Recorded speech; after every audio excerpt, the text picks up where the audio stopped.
গতকালকে আমি 22 থেকে 23 বছরের এক তাগড়া জোয়ান ছেলে, একেবারে চাঁদের মতো ফুটফুটে সন্তান, এই ছেলের জানাজা পড়ছি জোহরের পর গতকাল।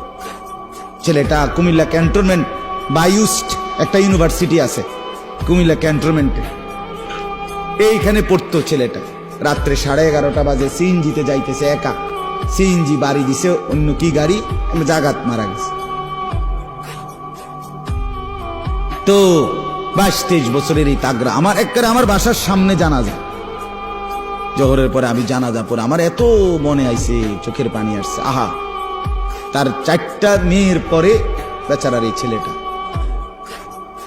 ওই বাটা, এই জানাজার মধ্যে উনি ছেলের বাবাটা একটা শব্দ মুখ দিয়া বলে না, ওনার উনি কোনো কথাই কয় নাই, মানে কথা কইতে আর বেটারে কি কবে বেটা, কোনো কথা নেই বেচা।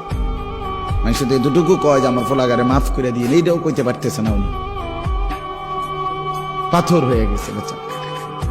হ্যাঁ, চাঁদের মতো সুন্দর ছেলেটা। তো আমি বললাম যে হায়, গতকালকের আগের দিনও সে তো ঘরে লেফ কম্বলের নিচে ঘুমাইছিল, আজ কবরে আজকের রাত তারে লেফ দিয়ে দিবে কি? আজকেও তো ঠান্ডা আছে, হ্যাঁ আজও তো শীত আছে, আজ তাকে কবরে লেপ দিবে কে, কম্বল দিবে কে বাপ?